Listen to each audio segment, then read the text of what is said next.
பன்னீரில் எத்தனையோ டிஷ்ஷஸ், பன்னீர் பட்டர் மசாலா, மட்டர் பன்னீர், கடாய் பன்னீர், பன்னீர் தோ பியாசா, சில்லி பன்னீர், பன்னீர் கேப்சிகம், இப்படி நிறைய பன்னீர் டிஷ்ஷஸ் சாப்பிட்ருப்பீங்க.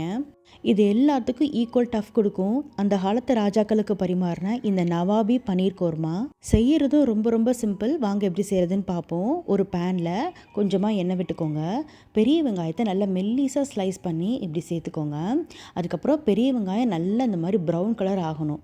நல்ல இளம் சிவப்பு நிறம் வர வரைக்கும் நல்லா வறுத்து எடுத்துக்கோங்க.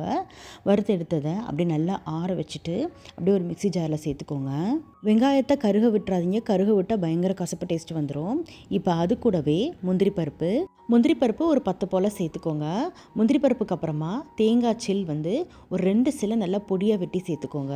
இப்போ இது கூடவே ஒரு கப் அளவுக்கு நல்லா திக்கான பாலில் ஆடாக இருக்கிற மாதிரி பார்த்துக்கோங்க. அப்போ தான் டேஸ்ட் ரொம்ப ரொம்ப சூப்பராக இருக்கும். அந்த பால் ஒரு கப் சேர்த்துட்டு அதுக்கப்புறமா தயிர், நல்லா கெட்டியான புளிப்பில்லாத தயிர் 2 டேபிள் ஸ்பூன் அளவுக்கு சேர்த்து நல்லா பேஸ்ட்டாக அரைச்சி எடுத்துக்கோங்க. இந்த மாதிரி இப்போ ஒரு கடாயில் கொஞ்சமாக எண்ணெய் விட்டுக்கோங்க. இந்த ரெசிபிக்கு பட்டர் தேவைப்படாது, எண்ணெயிலே சூப்பராக இருக்கும். எண்ணெய் சேர்த்ததுக்கப்புறமா முழு கரம் மசாலா, இந்த முழு கரம் மசாலாலாம் என்னென்னு டிஸ்கிரிப்ஷனில் கொடுக்குறேன், செக் பண்ணி பார்த்துக்கோங்க. அதுக்கப்புறமா 2 போல் சின்ன சைஸ் தக்காளியை நல்லா பேஸ்ட்டாக அரைச்சி சேர்த்துக்கோங்க. தக்காளி ரொம்ப சேர்க்கணுன்ற அவசியம் இல்லை, நம்ம தயிர் சேர்த்துருக்கோம். ஸோ தக்காளி நிறைய சேர்த்தா ரொம்ப புளிப்பு ஜாஸ்தி ஆயிரும். இப்போ தக்காளி வதங்கிறதுக்காக ஒரு மூடி போட்டு நல்லா வதங்க விடுங்க. இப்போ நல்லா வதங்கி எண்ணெய் பிரிஞ்சு வந்ததுக்கப்புறமா ஒரு சில மசாலா பொருட்கள்லாம் சேர்க்கணும். அதையும் நான் டிஸ்கிரிப்ஷனில் கொடுக்குறேன், செக் பண்ணி பார்த்துக்கோங்க. இப்போ அடுப்பை நல்லா சிம்மில் வச்சுட்டு இந்த ட்ரை மசாலாஸ்லாம் நல்லா கொஞ்சம் பச்சை வாசனை போகிற அளவுக்கு நல்லா வதக்கி விடுங்க. அதுக்கப்புறமா நம்ம அரைச்ச அந்த பேஸ்ட்டு, தேங்காய், முந்திரி, அந்த பால் சேர்த்து அந்த பேஸ்ட்டை சேர்த்துக்கோங்க. மிக்சியை கழுவி கொஞ்சமாக தண்ணியை சேர்த்துக்கோங்க. கன்சிஸ்டன்சி பார்த்து நல்லா அட்ஜஸ்ட் பண்ணிக்கோங்க. அதுக்கப்புறமா தேவைக்கேற்ப உப்பு சேர்த்துக்கோங்க. உப்பு சேர்த்து நல்லா கலந்து விட்டுக்கோங்க. இப்போ திரும்ப நல்லா அடுப்பை சிம்மில் வச்சுட்டு ஒரு மூடி போட்டு நல்லா கொதிக்க விடுங்க. நல்லா கொதிக்கட்டும். நான் இங்கே ஹோம்மேட் பன்னீர் எடுத்திருக்கேன். ஒரு 300 கிராம் அளவுக்கு பன்னீர் எடுத்திருக்கேன். அந்த பன்னீர் இந்த மாதிரி கட் பண்ணி எடுத்துக்கோங்க. உங்களுக்கு பிடிச்சமான ஷேப்பில் உங்களுக்கு எப்படி பிடிக்குமோ அந்த மாதிரி கட் பண்ணி எடுத்துக்கோங்க. நான் இந்த மாதிரி சின்ன சின்ன ட்ரையாங்கிள்ஸாக இன்றைக்கி கட் பண்ணி எடுத்திருக்கேன். இப்போ நம்ம சேர்த்து அந்த மசாலா நல்லா கொதித்து எண்ணெய் பிரிஞ்சு வந்ததுக்கப்புறமா கசூரி மேத்தி இலைகள் ஒரு டேபிள் ஸ்பூன் அளவுக்கு எடுத்து கைகள் இடையில வச்சு நல்லா அந்த மாதிரி கசக்கி சேர்த்துக்கோங்க.